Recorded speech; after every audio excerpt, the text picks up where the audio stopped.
আরাফাত ময়দান থেকে ২০ কিলোমিটার দক্ষিণ পূর্বে অবস্থিত একটি সমতল অঞ্চল। বছরের অধিকাংশ সময় এখানে লোক সমাগম নেই। জিলহজ মাসের ৯ তারিখ হজের দিন হজ যাত্রীরা মিনা থেকে এখানে উপস্থিত হন। আরাফাতে অবস্থান হজের অন্যতম ফরজ এবং সবচেয়ে গুরুত্বপূর্ণ অংশ। এ ময়দানের প্রান্তে দাঁড়িয়েই রাসূলুল্লাহ সাল্লাল্লাহু আলাইহি ওয়াসাল্লাম তার বিদায় হজের ভাষণ দিয়েছিলেন।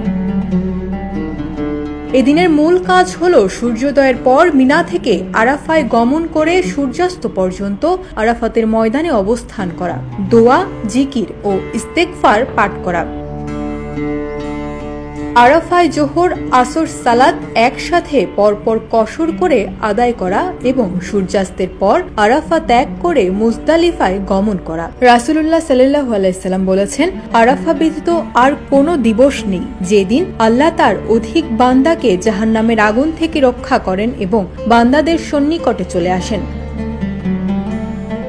শয়তান এদিনের সকল মানুষের আল্লাহর প্রতি জিকির, দোয়া ও ইস্তেগফার করতে দেখে হীন ও লাঞ্ছিত হয়ে যায়, ক্রোধান্বিত ও বেদনা বিধুর হয়ে যায়।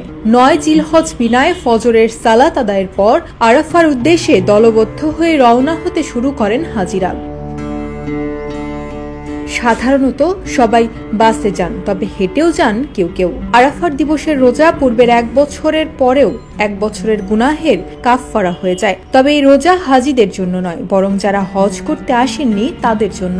আপনার পরিবারবর্গকে বাড়িতে এই দিনে রোজা রাখতে বলুন। হাজিদের জন্য আরাফার দিনে রোজা রাখা মাকরুহ।